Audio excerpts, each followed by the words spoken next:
Hello everyone. मैं कुमार गौरव स्वागत करता हूं अपनी यूट्यूब चैनल जिसका नाम है स्टडी वाला का। जैसा कि आपको पता है कि पिछले 2 दिनों से हमारे साइंस के जो टॉपिक्स तो कुछ टॉपिक्स को हमने कवर किया है। दो पार्ट में हमने कुछ टॉपिक्स कवर किया जो हमारे एग्जामिनेशन पॉइंट ऑफ व्यू से सबसे ज्यादा इंपॉर्टेंट है। आज हम उसी टॉपिक्स के आगे जो हमारा सबसे इंपॉर्टेंट है, जिसके रिगार्डिंग हमारे क्वेश्चन आते हैं, हम उस टॉपिक को कवर करेंगे जो है हमारा टाइप ऑफ केमिकल रिएक्शन।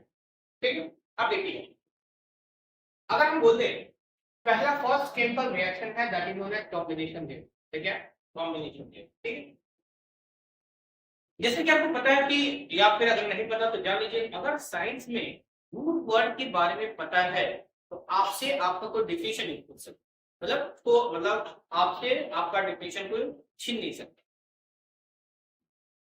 तो उसके लिए आपका रूट वर्ड का होना जरूरी है। रूट वर्ड का मतलब क्या होता है आपको पता होना चाहिए। एक बात देखिएगा, कॉम्बिनेशन का मतलब था जुड़ा। और हमेशा देखिएगा सीबीएसई हमेशा आपके साथ गेम खेलता है। तो कभी क्वेश्चन आ गया था कि इस कॉम्बिनेशन रिएक्शन को उसके सिंबॉलिक फॉर्म में रिप्रेजेंट कीजिए। रिप्रेजेंटेशन का तरीका, वे ऑफ रिप्रेजेंटेशन क्या है हमारा कॉम्बिनेशन रिएक्शन का। तो अगर हम बोले यहाँ तो होता है जब टू और मोर रिएक्टेड, टू और मोर reacted, more reacted combines together, combines together to form single product, single product। मिला समझ? आपके पास रिएक्टेंट दो होंगे, एक्टिव दो होंगे। दो से ज्यादा हो सकते हैं लेकिन दो से कम नहीं हो सकता। इसको सीबीएसई एक साल किसी क्वेश्चन में पूछ दिया था कि इसको आप लिखते कैसे हैं। आपको ए और बी टर्म्स की कुछ रिएक्टेंट दे दिया था, रिएक्शन दे दिया था, आपने पूछा था कॉम्बिनेशन रिएक्शन कौन सा है। मान लीजिए एक रिएक्टेंट ये, दूसरा रिएक्टेंट ये, ए और बी, दोनों मिलके बना क्या दिया हमारा ए बी। देखिएगा, रिएक्टेंट हमारा ये है, रिएक्टेंट दो है, प्रोडक्ट हमारा एक है। तो ऐसे रिएक्शन को हम बोलते हैं कॉम्बिनेशन रिएक्शन। क्या बोलेंगे? Combination reaction. मतलब कि आपके पास जो रिएक्टेंट होने चाहिए वो दो होंगे और प्रोडक्ट हमारा कितना होगा? एक होगा। उस तरह के रिएक्शन को हम बोलते हैं कॉम्बिनेशन रिएक्शन।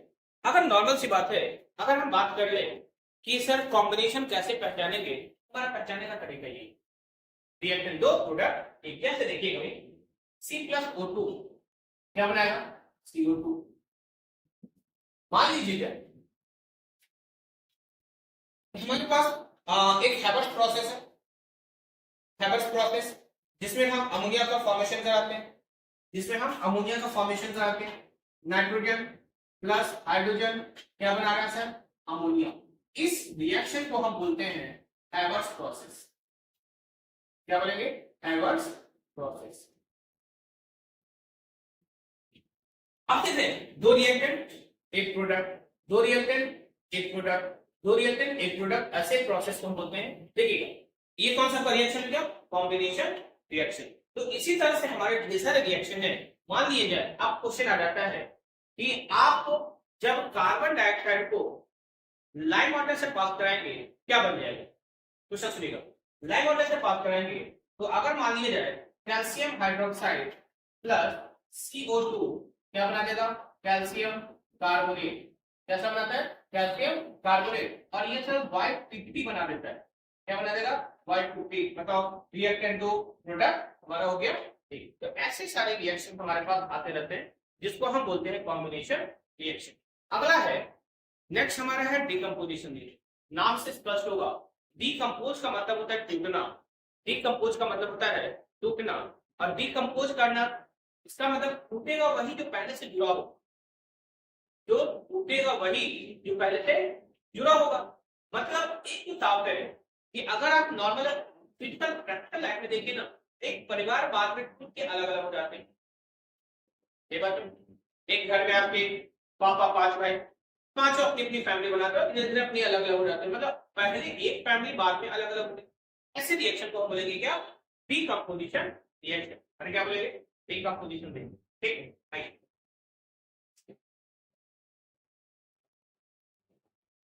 दूसरा रिएक्शन हो गया डीकंपोजिशन, डीकंपोजिशन, डीकंपोजिशन।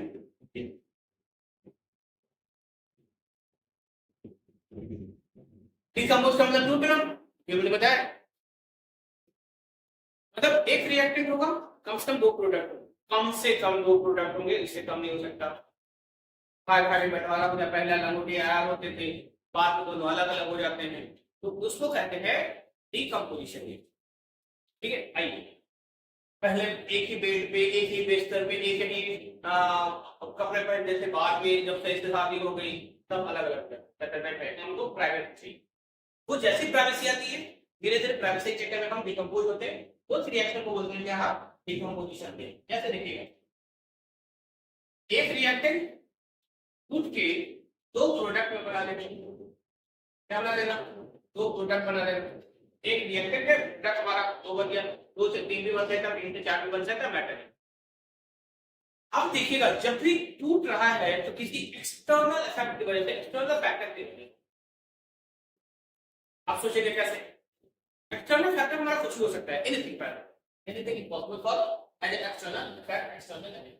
जैसे हीट हो सकता है, लाइट हो सकते हैं, करंट हो सकता है, मतलब इलेक्ट्रिसिटी हो सकती है।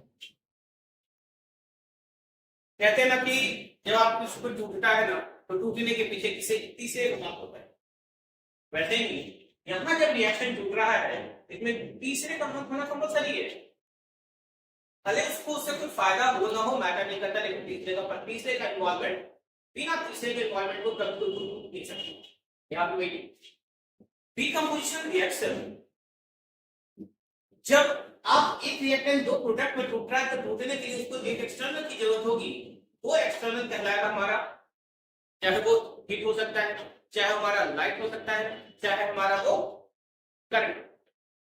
इस आधार पे, इसी आधार पे हमने डिकम्पोजिशन रिएक्शन को तीन भाग में बांट दिया। पहला है थर्मल डिकम्पोजिशन, दूसरा है फोटोलिटिक डिकम्पोजिशन, तीसरा है हाइड्रोलिटिक डिकम्पोजिशन, तीसरा है हाइड्रोलिटिक डिकम्पोजिशन। तीसरा क्या है, हाइड्रोलिटिक डिकम्पोजिशन, हाइड्रोलिटिक डिकम्पोजिशन। मतलब समझे, इसको आप एक और बोल सकते हैं थर्मोलिटिक, इसको आप एक और नाम दे सकते हैं थर्मोलिटिक डिकम्पोजिशन, इसको आप फोटोलिसिस, हाइड्रोलिसिस बोल सकते हैं। आइए, हमने अभी बोला ना कि अगर आपको मतलब पता है, अगर डेफिनेशन याद करनी है, अगर याद करने से बचते हैं तो आपको उसका मतलब पता होगा। क्या देखिए, लिटी का मतलब होता है टूटना, लिटी का मतलब टूटना, थर्म का मतलब होता है कि अगर कोई टूट रहा है, कोई रिएक्टेंट टूट रहे हैं, वो भी हीट के प्रेजेंस में, वैसे रिएक्शन को बोलते हैं थर्मोलिटिक डिकम्पोजिशन रिएक्शन, या फिर थर्मल डिकम्पोजिशन रिएक्शन, या फिर थर्मोलिसिस। क्या बोला, thermal decomposition reaction, thermolytic decomposition reaction, या फिर थर्मो। भाई देखना ना कि यहां हमारा एक्सटर्नल हो गया, कोई आ गया, या ये टूट गया, पर मेरा रिएक्टेंट टूट गया, अलग अलग हो गया, हम अलग अलग भी, ऐसे रिएक्शन को बोलेंगे थर्मल डिकम्पोजिशन रिएक्शन। अगर हम एग्जांपल की बात करें तो हमारे पास सबसे एक मोस्ट कॉमन एग्जांपल है जो एग्जामिनेशन पॉइंट ऑफ व्यू से पूछता है, क्या है, FeSO4, या फिर साइक्लिक एग्जांपल दिया हुआ। जब आप इसको हिलाएंगे, इसका जब आप इसको हिट देंगे, ये Fe2O3 plus SO2 plus SO3 के फॉर्म में टूट के निकल के आता है। किसमें टूट जाएगा, SO2 और SO3 के फॉर्म में निकल के आता है। फिर देखिएगा, ये हमारा होता है ग्रीन, फेरस सल्फेट होता है ग्रीन इन कलर। हमने आपको पहले बोला है रिएक्टेंट, रिएक्शन अगर हो रहा है, अगर कलर चेंज हो रहा है तो हमारे केमिकल रिएक्शन प्रोसीड हो रहा है। तो ये हमारा कैसा कलर, ग्रीन। उसके बाद अगर हम इसको बोले Fe2O3, इसको हम बोलते हैं रेडिश ब्राउन। क्या बोलेंगे, रेडिश ब्राउन। Reddish brown. ये हमारा क्या हो गया? गैस। आप अपवर्ड एरो दिखा दीजिए अपवर्ड डायरेक्शन में। SO3 भी क्या हो गया? गैस। तो आप नॉर्मल सी बात है कि आप जब FeSO4 को तोड़ रहे होंगे तो हमारा रिएक्टेंट बन गया क्या? Fe2O3 SO2 और सल्फर ट्राई ऑक्साइड SO3 और SO2। अब उधर ये जो स्मेल देगा वो बर्निंग स्मेल देगा। कैसा देगा? बर्निंग स्मेल देगा, जलता हुआ, बुदबुदा, जलता हुआ, जो कुछ लग ऐसा लग रहा हो कि जल रहा होगा। ठीक कैसा होगा?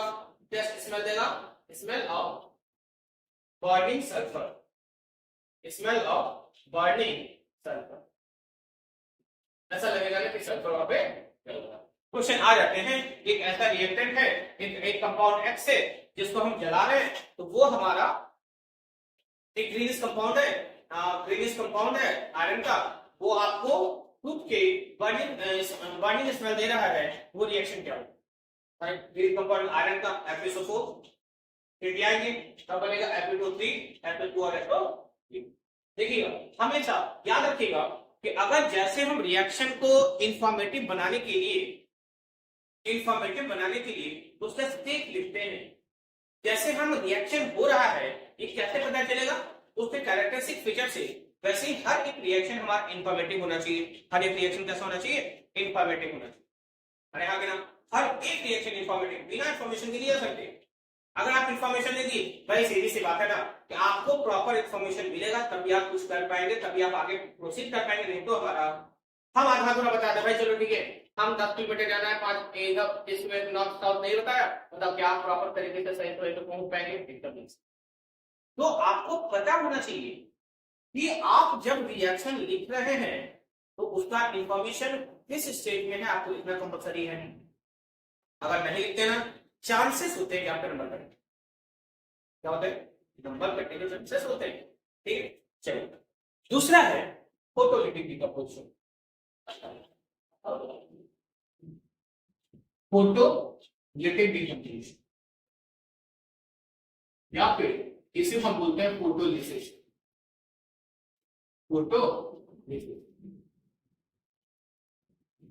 फोटो मतलब लाइट। जिंदगी में याद रखिएगा, कहीं भी अगर फोटो साइंस के वर्ड में आ गया, कहीं भी आ गया, तो हमारा क्या होगा? लाइट। लिटिक मतलब टूटना, लाइट के प्रेशर टूटना, that is photolytic decomposition reaction. अगर कोई रिएक्टेंट लाइट के प्रेजेंस में टूटता है उस रिएक्शन को हम बोलते हैं फोटोलिटिक डिकम्पोजिशन रिएक्शन। जैसे का नाम से सुना AgBr सिल्वर ब्रोमाइड, इसको जब हम लाइट के प्रेजेंस में रख देंगे, ये जब लाइट के कांटेक्ट में आता है तो ये टूट जाएगा Ag+Br2 में। इसमें टूट जाएगा Br2 में। एक बात हमेशा रखिएगा, ब्रोमीन हमेशा डायटोमिक होता है। आप ये मत, कितने लोग ये भी लिख देते हैं Ag+Br, अरे नहीं भाई, Br कभी Br के फॉर्म में, ब्रोमीन कभी Br के फॉर्म में एग्जिस्ट करेगा नहीं, हमेशा किस फॉर्म में करता है?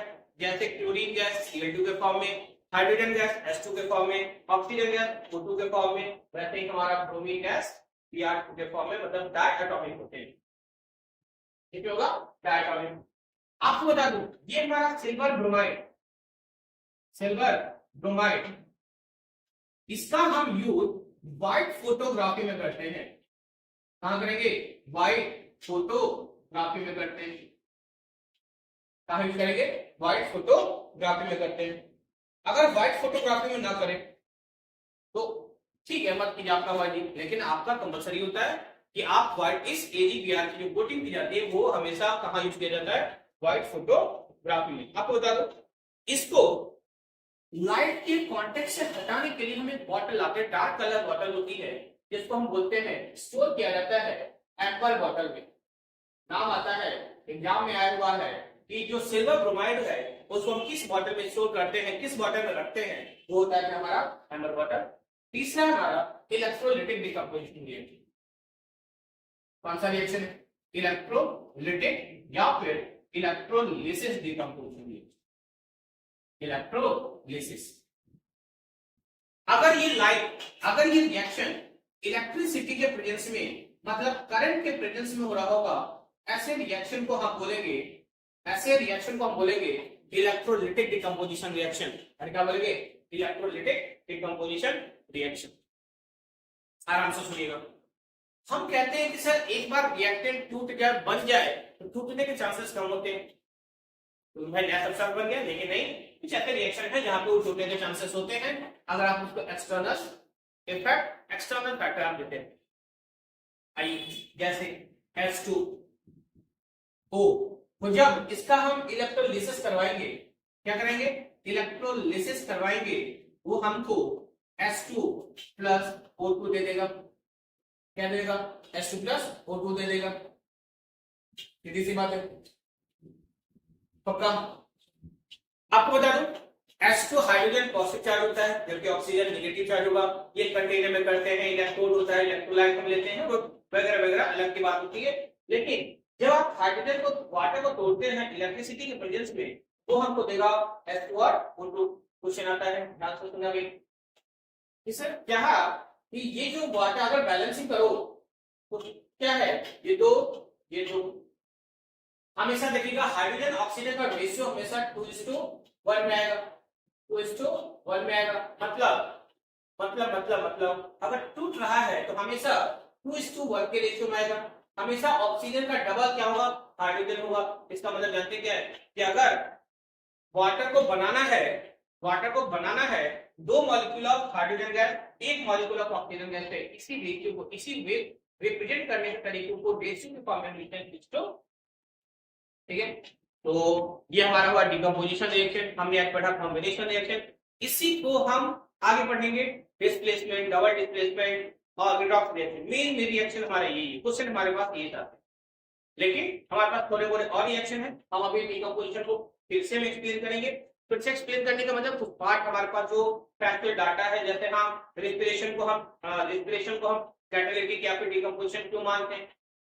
ठीक है, तो ये सारे रिएक्शन को, इस तरह के फैक्चुअल फैक्ट को हम कल फिर बात करेंगे। तब तक